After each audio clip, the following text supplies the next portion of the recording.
Ibu bapak, saudara-saudariku yang dikasihi oleh Tuhan, Shalom. Selamat berjumpa kembali dalam Renungan Harian Katolik Paroki Tomang, Jakarta. Hari ini hari Kamis, tanggal 9 Januari tahun 2025. Tema renungan kita hari ini adalah Allah yang sempurna. Ibu bapak, saudara-saudariku yang dikasihi oleh Tuhan, saya pernah bekerja di sebuah hotel bintang 5 di kota Surabaya sebelum saya memutuskan untuk menjadi seorang biarawan. Dan ketika itu saya sungguh sangat terkesan dengan sosok manajer yang menjadi pimpinan saya di perusahaan di mana saya bekerja, ya di hotel bintang 5 itu. Hal yang membuat saya kagum, yang membuat saya terkesan dengan pribadi manajer ini adalah bahwa dia tidak hanya pandai memerintah ini dan itu kepada bawahannya, tetapi dia juga mau melakukan pekerjaan-pekerjaan yang biasa dilakukan oleh para bawahannya. Dan ini terbukti ketika suatu kali ketika saya sedang sakit, saya jatuh sakit, maka manajer saya ini pun menghandle atau mengambil semua tugas-tugas saya dan dilakukan dengan sangat baik dan dengan penuh keikhlasan dan sukacita. Dan dia juga tidak kelihatan direpotkan, ya, tidak kelihatan tidak senang atau tidak berkenan dengan apa yang dia lakukan. Hal ini membuat saya sangat terkesan. Maka saya pun bertanya kepada manajer saya ini, mengapa Bapak mau melakukan tugas-tugas dan pekerjaan-pekerjaan yang seharusnya saya lakukan ketika saya sedang sakit? Lalu manajer saya ini pun menjawab, ya yang pertama, saya dulu juga pernah menjadi karyawan seperti kamu, menjadi karyawan rendahan seperti kamu. Jadi pekerjaan-pekerjaan yang biasa kamu lakukan, juga biasa saya lakukan. Ya. Itu dulu pekerjaan-pekerjaan itu tidak sulit untuk saya lakukan sampai sekarang. Dan juga manajer ini juga berkata kepada saya bahwa pekerjaan itu tidak ada yang gengsinya tinggi atau gengsinya rendah. Semua pekerjaan itu mulia. Maka ketika kamu jatuh sakit, ya semua pekerjaan yang biasanya kamu lakukan, saya mau melakukannya. Ya, jadi tidak ada bedanya saya dengan dirimu. Kita semua adalah karyawan dari perusahaan ini. Nah, ibu bapak, saudara-saudari yang dikasihi oleh Tuhan, saya sangat terkesan dengan mantan pimpinan saya ini, karena dia tidak hanya bisa memerintah ini dan itu, ya tidak hanya bisa berkata-kata, tetapi dia juga mau melakukan segala sesuatu yang juga biasa saya lakukan sebagai seorang karyawan. Nah, ibu bapak, saudara-saudari yang dikasihi oleh Tuhan, baru saja kita merayakan dengan penuh sukacita Hari Raya Natal.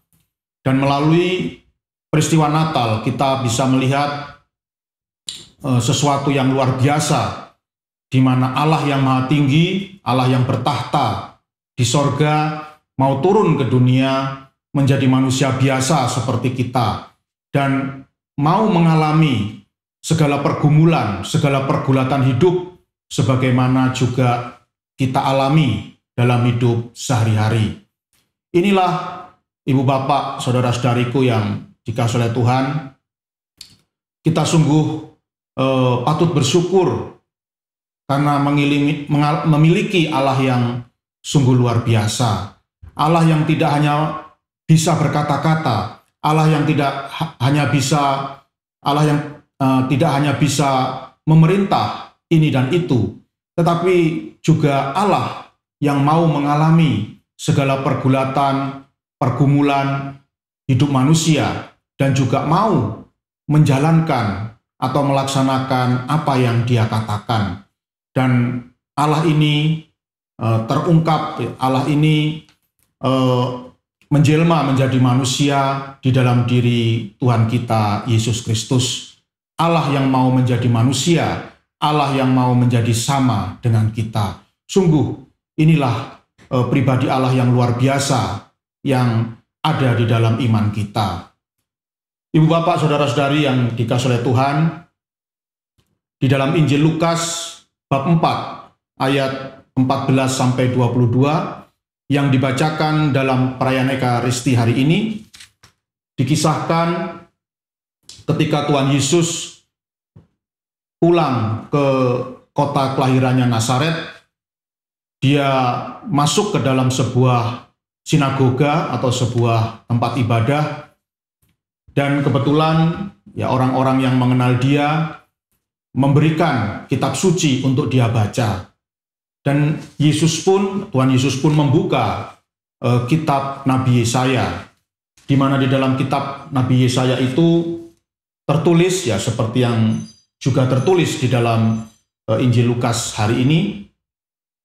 Roh Tuhan ada padaku, oleh sebab Ia telah mengurapi aku untuk menyampaikan kabar baik kepada orang-orang miskin. Dan Ia telah mengutus aku untuk memberitakan pembebasan kepada orang-orang tawanan, dan penglihatan bagi orang-orang buta, untuk membebaskan orang-orang yang tertindas, untuk memberitahukan tahun rahmat Tuhan telah datang. Inilah nubuatan Nabi Yesaya tentang sosok Mesias yang dijanjikan oleh Allah.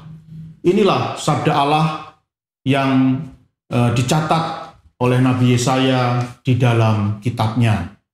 Dan sungguh luar biasa ketika Tuhan Yesus selesai membaca kitab Nabi Yesaya ini, Tuhan Yesus pun berkata, "Pada hari ini genaplah nas tadi sewaktu kamu mendengarnya." Dengan mengucapkan kata-kata ini, Tuhan Yesus menegaskan kepada semua orang bahwa Dialah Mesias yang dijanjikan oleh Allah. Dan semua firman Allah seperti yang tertulis di dalam kitab Yesaya akan Dia laksanakan sebagai Allah yang mengucapkan firman itu sendiri. Jadi dengan demikian Tuhan Yesus dalam Injil hari ini menegaskan bahwa seluruh kitab para nabi, seluruh kitab suci orang Yahudi itu dirangkum atau diringkas di dalam satu pribadi yang kita kenal sebagai Tuhan Yesus Kristus. Jadi Tuhan Yesus Kristus yang kita imani adalah Allah yang mau menjalankan, mau melaksanakan segala sesuatu yang telah Ia katakan sendiri di dalam kitab para nabi, khususnya kitab Nabi Yesaya. Nah, inilah ibu bapak, saudara-saudari yang dikasihi oleh Tuhan. Sekali lagi kita patut bersyukur karena kita memiliki Allah yang luar biasa. Allah yang tidak hanya bisa berkata-kata, Allah yang tidak hanya bisa memerintah ini dan itu kepada kita, tetapi Ia sendiri mau menjalankan apa yang telah Dia sabdakan, apa yang telah Dia perintahkan kepada kita. Dan itu memang sungguh-sungguh dilakukan atau dijalankan oleh Tuhan Yesus sampai titik darah penghabisan. Tuhan Yesus Kristus telah menjalankan segala sesuatu yang telah Ia sabdakan sendiri sampai mati di kayu salib. Ia mati di kayu salib demi menjalankan segala apa yang Dia perintahkan kepada kita.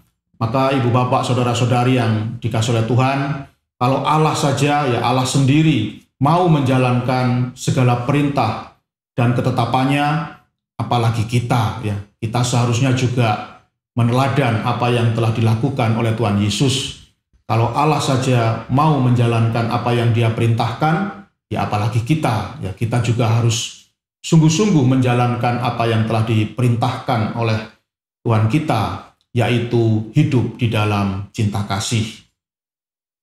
Ibu bapak, saudara-saudari yang dikasihi oleh Tuhan, sekali lagi marilah kita syukuri Allah yang boleh kita imani, Allah yang luar biasa, Allah yang mau menjadi manusia, Allah yang mau merasakan dan mengalami segala pergulatan, pergumulan hidup persis seperti yang juga kita alami sebagai manusia. Itulah mengapa Allah mau menjadi manusia, karena Ia mau solider dengan kita. Ia mau merasakan segala suka duka kehidupan kita. Dan ini pasti akan menjadi sebuah jaminan. Ini adalah sebuah jaminan bahwa Allah pasti akan selalu peduli. Allah pasti akan selalu campur tangan untuk menyelesaikan semua permasalahan kita. Karena Dia sendiri sudah merasakannya. Dia sendiri sudah mengalami segala pergumulan yang boleh kita rasakan dalam hidup ini. Dan Ia pasti mengerti dan mampu berempati akan segala persoalan hidup kita. Dan Ia pasti akan turun tangan untuk membebaskan kita dari segala pergulatan hidup. Semoga dengan semakin mendalami dan mengenal Allah kita yang luar biasa, hidup kita senantiasa dipenuhi dengan sukacita, dan kita boleh senantiasa setia kepada Yesus Kristus, Allah yang telah menjadi manusia. Tuhan memberkati.